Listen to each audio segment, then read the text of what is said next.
to Lagoon Radio, your number one online gospel radio station broadcasting from the Diocesan Media Center, Marina, Lagos. It's Wednesday, the 5th day of June 2024, and it's 17 minutes gone past 4 p.m. West African time.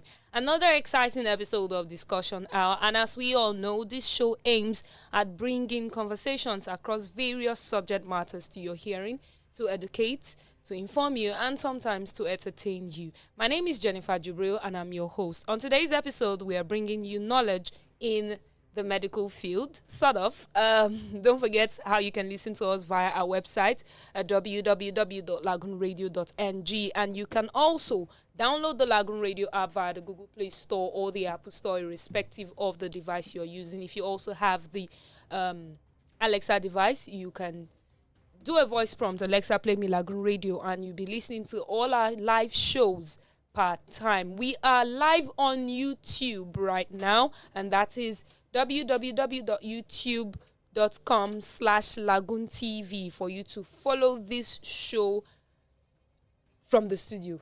Live coverage, of course. This episode is a very interactive session, and you can send in your questions via our studio line or even call in on the show if you know you have any comments or if you have a question you would like to ask via our studio line at 08189 Lagoon. That is 08189 524 666. I'll take that again, 08189 524 666. We'll go on a music break, and when we come back, we'll get to meet our guests and delve further into our topic. Don't go anywhere. We'll be right back.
You're welcome back from that music break. The song you just listened to is Gratitude by Victoria Orenzi. You're still listening to Discussion Hour on Lagoon Radio. We are broadcasting from the Diocesan Media Center in Marina, Lagos. Time check, 20 minutes gone past 4 p.m. In fact, it's as if the day is on some certain kind of speed that I don't even understand. A few minutes ago, I said 17 minutes, and now we're already on 20. So, yes, we have to run. We are discussing the necessary medical tests for an intending couple. You know, you're planning to get married. Even before you start taking those those bold steps, there are some things about your medical history you need to find out. But we don't even know what these things are. And we sometimes look at them as inconveniences when we are told, okay, you know what, go to the hospital, go and do this. And apart from looking at it as an inconvenience, you might have taken some certain kind of steps before finding out, and then at the end of the day, the result is not favorable. You are forced to make a major decision in your life, in your relationship, that might actually hurt you. So what are those things you need to know medically about yourself or about your partner before going deep into that relationship? With me in the studio to discuss this topic is an amazing person in the field, highly recommended. Okay, so a little bio. Our guest is a graduate from the prestigious University of Lagos with a bachelor's degree in pharmacy, and he was inducted into the Pharmacists Council of Nigeria. He completed his internship program at the National Orthopedic Hospital, that is Igbobi, here in Lagos, and had his NYSC at Oyo State Hospital Management Board in Ibadan, serving as a hospital pharmacist. He has facilitated and participated in numerous free medical outreaches from Oyo State to Ondo State and in Lagos as well. He is a member of the Pharmaceutical Society of Nigeria and Association of Community Pharmacists of Nigeria. He is a public speaker and currently the managing director of Ola Lion Pharmacy. He's a musical instrumentalist and a fan of football. This one interests me because I'm actually coming there. But anyway, so yes, he's a football fan. And our guest on the show today is Olasunbo Anjorin. I hope I got that name correct. Yeah. Thank you for joining us on the show. That's my pleasure. Before I ask you any question, what club do you fan? Man, that's not fun. I'm gonna. Why? You were supposed to be my friend, but now wow. But anyway. No, you know we're part of the old generation of football fans. So. Please. Well, you can hold your Arsenal for all I care. Loyal fans. Very loyal fans. I agree. Yes, yeah. Arsenal fans are said to be loyal. So there's somebody. In fact, I'm not saying anything, but there's an Arsenal fan that is eyeing you outside the studio. Okay, so let's make judicious use of the remaining time we have on the show. It's quite short, I think, with the questions we have. Now, why do you think it is important for couples to undergo medical tests before marriage or before going deep into that relationship? Good afternoon, everyone. And what I want to say is that the benefits actually outweighs the costs. Because if you look at it these days, some people just go to marriage with only spiritual backings. And their idea of what marriage is, not thinking about the medical aspect. As important as the spiritual aspect is, so is the medical aspect. You are bringing people to this world. You are bringing children to this world. So nobody wants to live a life of pain. If you don't check these things and you decide to just bring people to this world, you are bringing them to a life of pain. You see a lot of SS people, and sometimes it's not what they wish, but they were forced into this kind of world. And it will save you a lot of financial burden in marriage. Assuming you've done some tests and you know what you're expecting. So before you get married, you have probably treated it so it doesn't complicate your marriage. So there are lots and lots of benefits to gain from checking all those things before getting married. Okay, so don't just go into marriage with spiritual backing. Go into marriage. Oh, okay, not just spiritual backing and love. Love. So it means that with spiritual backing, with love, you also need to go for your medical checkup. Definitely. So that you don't bring one child into the world that will be swearing for you. Even God gave us that wisdom to go through those tests and screenings. Right. So yes, it is very, very important for any intending couple to pass through medical tests. So what kind of test would you, before we even look at the misconceptions and all of that, what kind of test do you think an intending couple should majorly consider? Yeah, a lot of them, but I'll just mention a few. We are basically popular with this popular genotype test. We all know that one. Everybody knows about that one. Then there's blood tests. There's even the mental disorder test that you need to check, because not everybody that is walking around the street are normal. So when you check blood, you still do mental disorder. You have to do. Oh, wow. So you not just have argument with your husband one day and he's bringing out bottle. Sometimes these things are not spiritual. You think they're ordinary. There are some people that have gone through some kind of trauma and some kind of traumatic experience and some kind of maybe breakup and all that, and they have not really healed from it. So getting married to somebody like that, you can just do some kind of things and the next thing is bringing about. And sometimes there are some medical conditions that can lead to mental disorder, like anxiety, depression. Those ones that can be managed with medications. So there are lots of them. Even there's this issue of fertility. Most times people just blame the ladies for not giving birth early. Not doing that. Even the man. 1/3 of the time it's actually the fault of the men. Wow. Some men might have underlying issue that might have affected their fertility. So it will reduce the sperm count and all that. So it will be very difficult for them to produce children. So you see some women going up and down, trying to take care of themselves, not knowing that the problem is coming from their husband. In fact, in this practice, I've seen a lot when it comes to things like this. You see some men, they will come and tell you, Kodeli, please, I'm going through this, so I had to go and do a test outside. So I was told my sperm count is low. please, can you treat me? I'm like, it's unfair for you to be doing this without knowledge informing of your wife. She might have been worried. Even some women go into depression. In fact, it's an African thing. When there is an issue of delayed pregnancy, all the blame goes to the women. So men don't check. Probably due to infection, or maybe their past way of life, their lifestyle, maybe drinking alcohol, and smoking. Those things actually reduce the fertility in men. But some people don't check.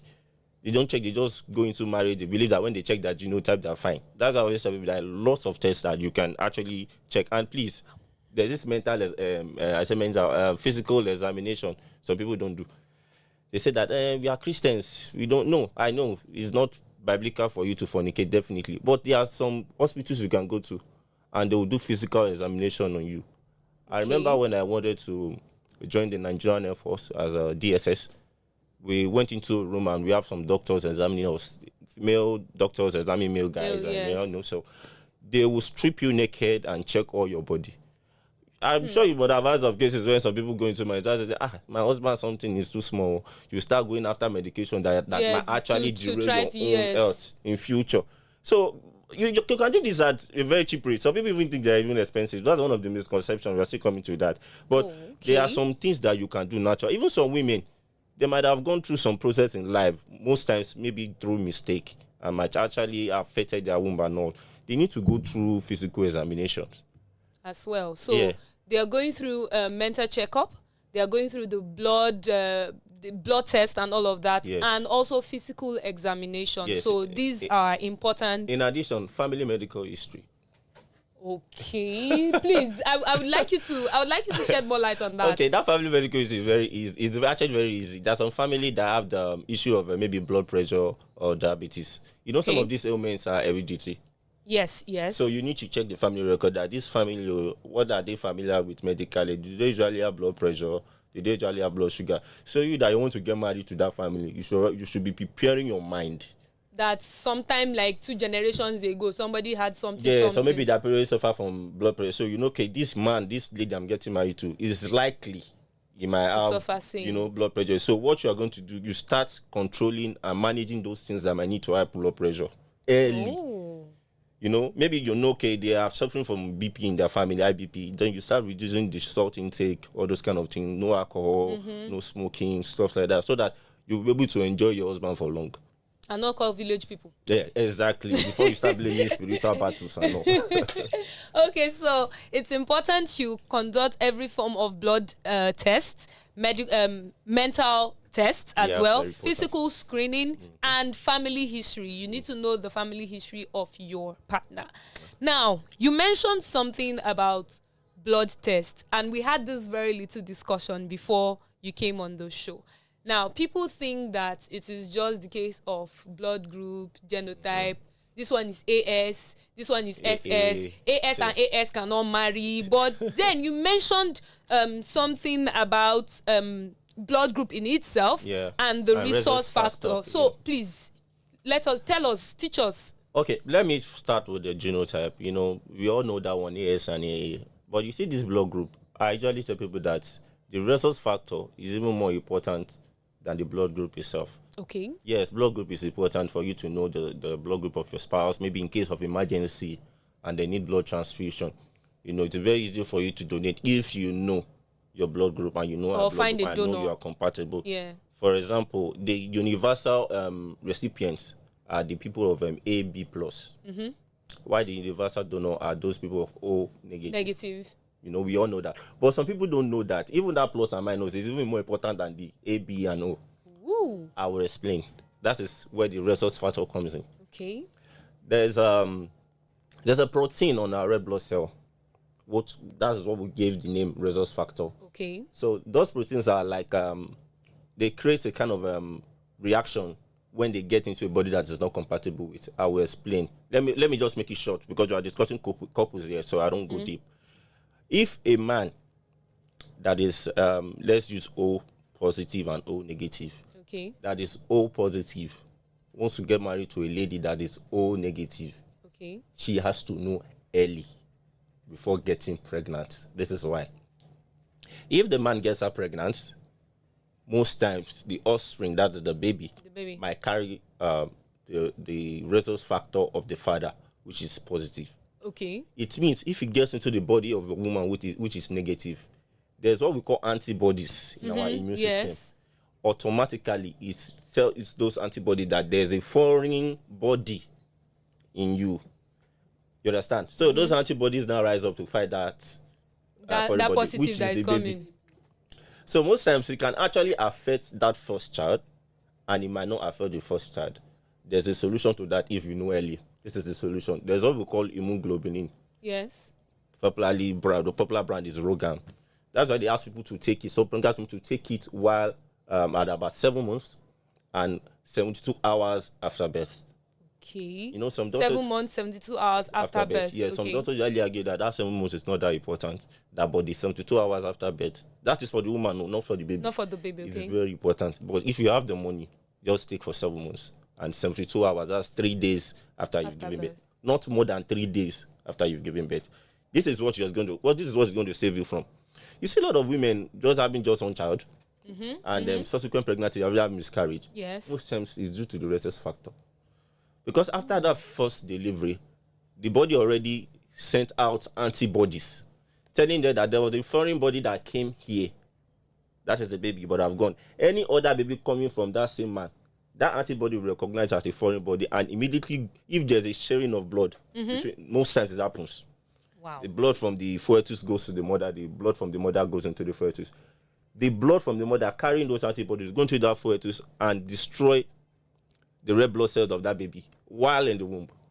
Wow. That is why you see issues of miscarriages and after one child. You see most people just have just one child. Sometimes you don't know. You see the reason why you need to know before you get married, because you cannot.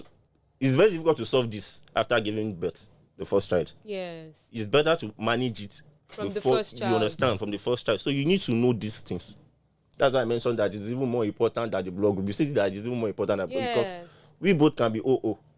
But then, because of a positive and a negative, there's going to you're be causing problems for the child. However, if the mother is positive and the father is negative, there's no problem. Yeah. If the father is positive and mother is positive, no problem. Majorly because the mother is the carrier of the baby. Exactly. And most times, you don't have a large number of people with zero negative. So that's why people usually go away with it. Let me put that in quotes. People usually escape with it because we don't have many people that are negative like that. We have more positive than negative. But however, still check. No let love blind your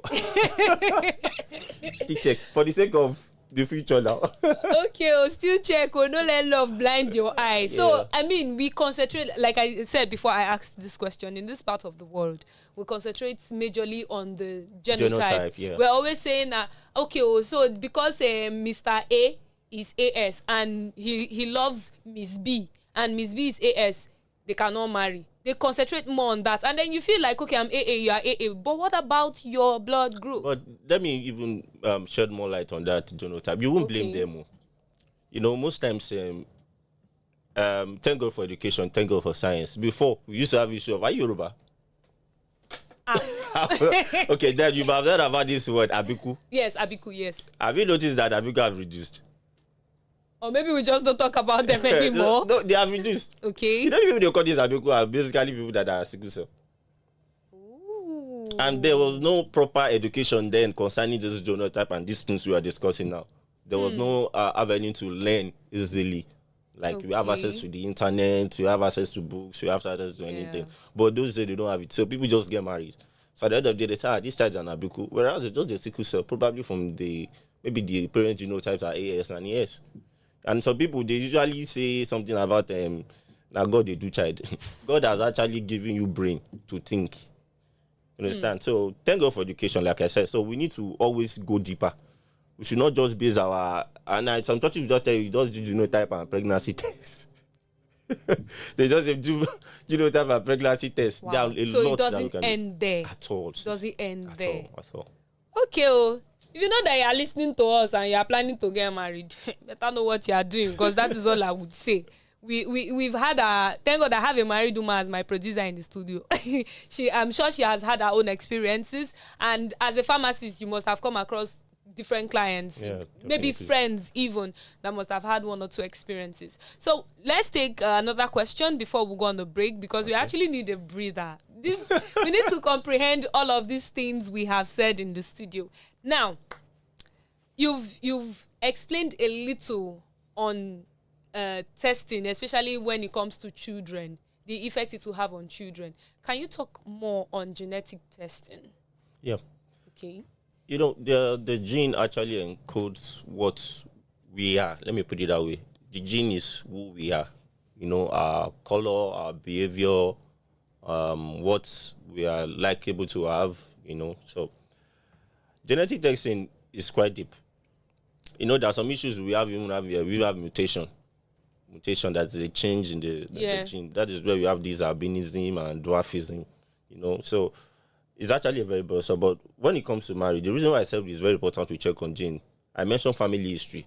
Okay. Do you know that this family history, you can actually determine some of this from the coding, the genetic coding? You can actually, from there, you can even understand the fact, the issue of thalassemia. I will break it down. Sorry for using the. No, I was going to ask for the sake of those listening. Okay, thalassemia is actually a medical condition where there is reduction in the production of hemoglobin. Reduction in the production of hemoglobin. Hemoglobin is actually that is actually a carrier of oxygen in the Okay. blood. Is responsible for carrying oxygen in the blood. It's Okay. actually a genetically inherited disease. Oh. Yes. Okay. So the implication is that somebody that has thalassemia, the implication is that the person would have anemia. That is shortness of let me yeah. use now shortness of blood. Okay. You know, there's always be a reduction in blood. So imagine if somebody does not do them genetic tests to know if he or she is having this thing, and she gets married to somebody of similar thalassemia case, issue. yes. Imagine the kind of child they're going to have. You can see that it's going to be times two.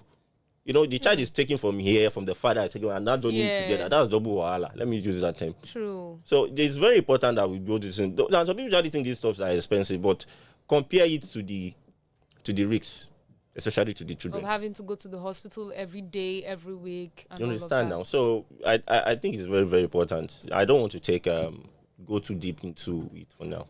Okay, thank you so much. Thank you so much, because so far the questions you have attended to have given, it has opened my eye. Not that my eyes were closed though, but it It has love opened my closes. eye. It is open. So we'll go on a quick music break. Let's just breathe, and comprehend all of these things we have heard so far. And when we come back, we'll have more questions for you. Don't go anywhere. We'll be back shortly.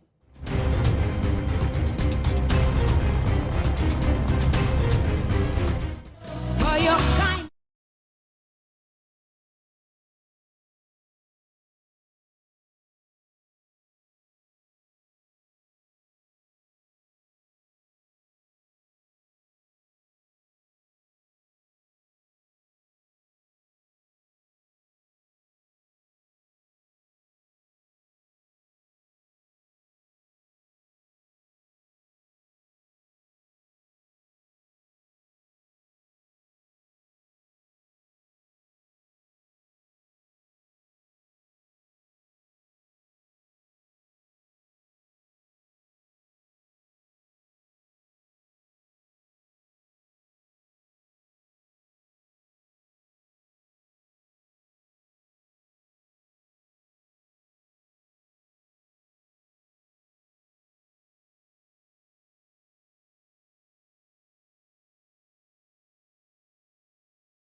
That music break. Still, you listened to Gratitude by Victoria Orenze. It is Discussion Hour on Lagoon Radio. We are broadcasting from the Diocesan Media Center, Marina, Lagos. My name is Jennifer, and I have with me the CEO of Ola Lion, Ola Lion Pharmacy, Ola Simbo Anjorin. Thank you so much for doing this with us today, because you have, in fact, all the things that you have been telling us, normal, we will not get it for free like that. Yes, don't forget you can listen to us via our website at www.Lagoonradio.Ng, and we are live on YouTube and on Facebook. On YouTube at LagoonTV and on Facebook at Lagoon Radio Nigeria. We are still looking at the different kind of screenings, different kind of tests, intending couple or people in relationship, basically. Even if you're not in a relationship, you need to know for yourself for when you go into a relationship. Because it's not when that brother will come and meet you and you have now leave talking stage that brother is now becoming interested. Now say, bros, wait, I want to go to the hospital. So these are things that you ought to know. And then you have to say, oh, this is what I am. What are you? So that before you start investing and start collecting loan to make you fine, you know. So you need to know these things for yourself, whether you're in that relationship, you're getting serious, or if you've already started and you know you've not done all these things, you've not taken all this necessary step.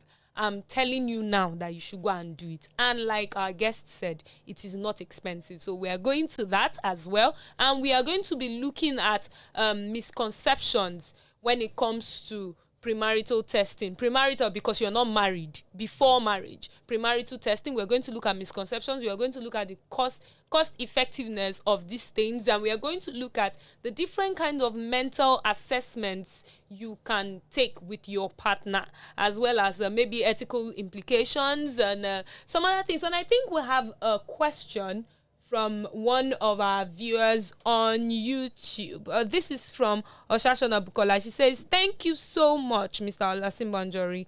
What of hepatitis B? Can you explain more on it, the consequences, and the way out of it? So, yes, our viewer wants you to throw more light on hepatitis. We've been talking about genotypes and blood group and resource factors. So, hepatitis. Yeah, hepatitis is classified under infections screening. Okay, infection screening, where we have the HIVs, the sexually transmitted infections, and all that. Hepatitis is actually a form of infection, but the way hepatitis is, in fact, I wouldn't say is the cheapest thing to be managed.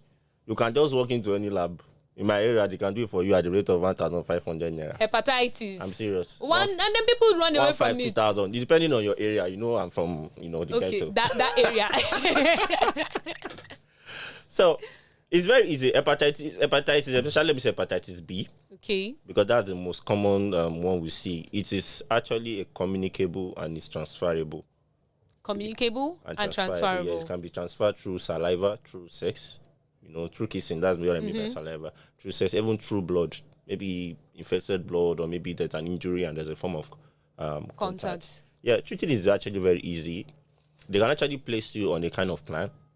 You can collect like 3 injections, like vaccines. Okay. You take one, then some months later you take another one. Then 6 months later you take the third one, depending on how severe it is. So it's quite cheap. So after those 3 doses of injection, is that all? Most times you can do a rerun of the test to confirm that you're free of it. Oh, so it is curable. Definitely. Definitely. Wow. It is compared to other ones and I was thinking that we're even going to infection because yes, I even want to ask. Yes, you mentioned that hepatitis B is under infectious disease, and the fact that we are saying hepatitis B, that means we have A, C. Yeah, we have A, B, C, D. Yeah. Oh, D. So it stops at D. Yeah. Okay. So how about other infectious diseases? Yes, let me start with the sexually transmitted ones. Okay. For those that are sexually active before getting married. A lot of times people transfer chlamydia, syphilis, and it actually results in the damage of some women's ovaries. That is where the eggs come from. Because if not properly treated, these things move up. Okay. They move up the part. They have a motion. Then they destroy it. Some can even lead to a situation where they might have to remove the ovary. You see why I said they need to do some of this screening? Even there's this issue of PID, that's pelvic inflammatory disease. Okay. That form of infection can actually render a woman not to be able to be pregnant. If she get pregnant, may actually have a miscarriage. Keeps eating the baby. Infection keeps bringing it down. And there's this particular one, it can actually create a kind of cyst that blocks the fallopian tube. Fallopian tube is where the egg comes The eggs, from. yeah. Fertilization happens in the fallopian tube. There are some form of cyst that blocks it. There are infections also. This is and funny thing, this kid can be treated with less than 10K. But if you don't know and you make it worse, that is where the problem comes in. Is that situation they're not saying that they need to operate the person, they need to take out an ovary, they need to. However, if the person does not know early enough, there's these infections that have damaged a lot of things on her, and they have money. Mm-hmm. If they know early, they can say go for IVF. Okay. The artificial one. Yes. Can say go for IVF and make babies. No early. However, these things are expensive. Like IVF is expensive. If you know you cannot afford IVF, at least before you get married, check. Ask the guy to check too. Because most times our focus in Africa is always on the women. Not knowing that even men, syphilis can actually damage the canal at which the sperm comes out from the man's body. So we need to check all these things. So I know some men that are infection. Do you know that infection affects fertility too? Okay. Yeah, it drops fertility in men. In men, kills a lot of sperm cells. Makes many of the sperm cells immortal. Makes many of the sperm cells. So imagine the kind of man. I'm a man. I can go for hours, but your sperm is not strong enough due to infection. Then you start blaming the woman. But I do now. That kind of stuff. So infection is actually very important too, and it's easy to treat. Just for you to know early. Okay. Especially for marriage. Now, before we move on from infections, are there infections that are easily noticeable in men or in women that you don't find in the opposite gender? For instance, a certain kind of infection that you can easily figure out in a man, but is not noticeable in a woman. Are there infections like that? That reminds me, there was a day I was reading an article, and I realized that 50% of guys at the age of about 25 to 28, down to 22, 50% of them are actually moving around with sexually transmitted infection without them knowing. 50%. And they are fine, they are normal, they are okay. Most times you won't see the signs, you won't see the symptoms.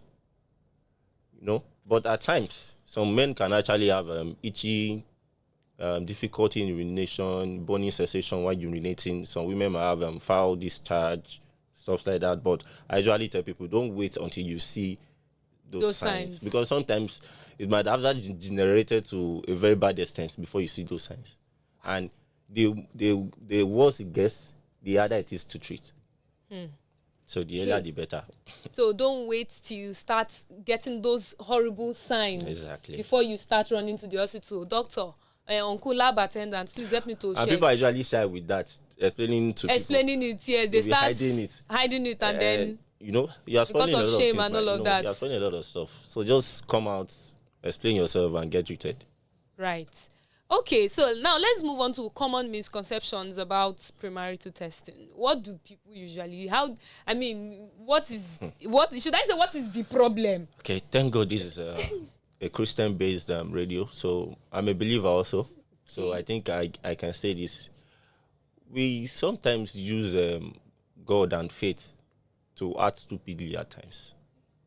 I'm sorry if that is a kind of a strong word, But what I mean by that is that most people usually hide under the word faith by doing imagine somebody that you are not sure of your genotype and you want to get married to somebody too, and don't worry, God will take care of that. You're actually acting stupidly. God will take care of that. God has already given you wisdom for you to know that if you are AS and your wife is AS, there's a chance that you might have a child which is SS. Which will end up being a problem to you. You might start, in fact, even the God, you will not be able to serve the God very well. You start disturbing God with unnecessary prayers that you shouldn't be praying. You start disturbing God because of your own mistake. So the misconception we have is that God can take care of everything. I believe in miracles, but that doesn't mean we should not do the right things. Basic misconception. Second one is that people feel that these things are very expensive. You've mentioned the case of being expensive. Do you know why I always say it? When you tell people this, I don't have money. And sometimes, in fact, I know of some charity organizations that sometimes do free medical activities up and down. They go about and give people free medical screening. Sometimes these things are no more than 1,500, 2,000. But it depends on your area. So what is the average? Well, if you want to do a comprehensive test, like you want to check even the PID stuff and all that, in the mainland, it shouldn't be like, let's say 30 to 50K. So it's something you can actually plan towards. Yes. If you set your mind to getting it done, you know that you want to do this test. Yes. So you can actually work towards getting it done. Imagine comparing that taking a child to the hospital every month. So you see, it's actually not expensive. Even if it's 100,000, you're going to pay for that pay. It's not as expensive as taking a child to the hospital. Yes, as the daily medical bills and all of that. So what other misconceptions come with premarital testing? Some people usually feel that some people want to know their secret. Some people can be so. I always hear this saying that there are 3 people you should not lie to. You should not lie to your lawyer, you should not lie to your doctor, and you should not lie to your pastor. But some people, they can still lie to God. So they always believe that I don't want him to know about my condition. If you are thinking that there's this familiarity between you and the person, you can go to another location. Maybe where you are not known. You are not known. You just have to be sure. You don't even need to give them. Sometimes this lab, they don't even ask for your real names. You can give them any name. For you to just give them your sample, your blood sample, or whatever sample they need.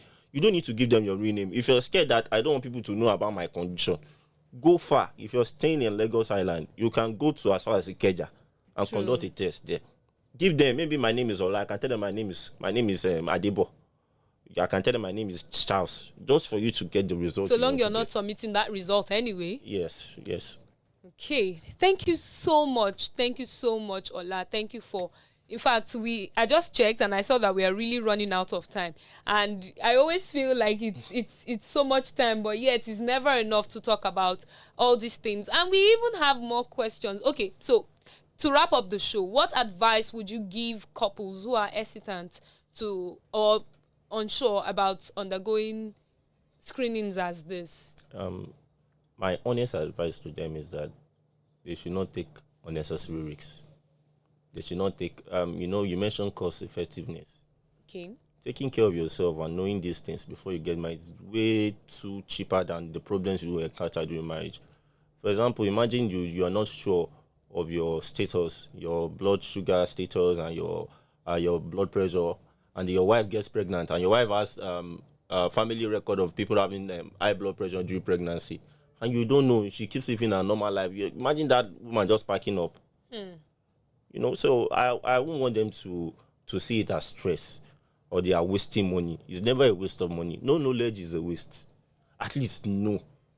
For the sake of your wife, for the sake of yourself, for the sake of your children, even your future generation. So that's what I would just tell them. So that test you are doing today, that test you are dragging your wife or your partner to do today, is not just for yourself, not just for your wife, it's not just for your children of today, it's for your generations to come. This is where we call it a wrap on today's episode of discussion. I actually hate to say goodbye because I'm enjoying this particular episode, and I hope to drag you back some other time. And if you have more questions, don't hesitate to send them to us. We'll forward them to our guest. He would attend to all of them and you will get a feedback. Don't forget to always try as much as possible to be healthy. Do the necessary things so that you don't start praying those prayers that you know you don't want to pray. Like change the status, change the genotype. Come on, there are some things that are quite ridiculous, but yes, indeed, there's a God of miracles. Yeah. But don't make mistakes that will make you start praying certain kind of prayers. My name is Jennifer. Thank you for listening to us. Thank you for following us. Thank you for joining us on the show. Again, don't forget to drop your questions or your comments as they come. We will definitely respond to that. I leave you in the hands of Tribet with Emmanuel, and for now, have a lovely evening. Coming at 5:10 is Farm to Table show with Bukola, our farmer. So if you know that you have one piece of land that is wasting at your backyard, you want to plant corn, it's Agbado season, rain has started falling, or you want to plant pepper, join Bukola. I don't know the topic for today, but just join the show. Thank you so much, Ola, for joining us on the show. Have a beautiful evening.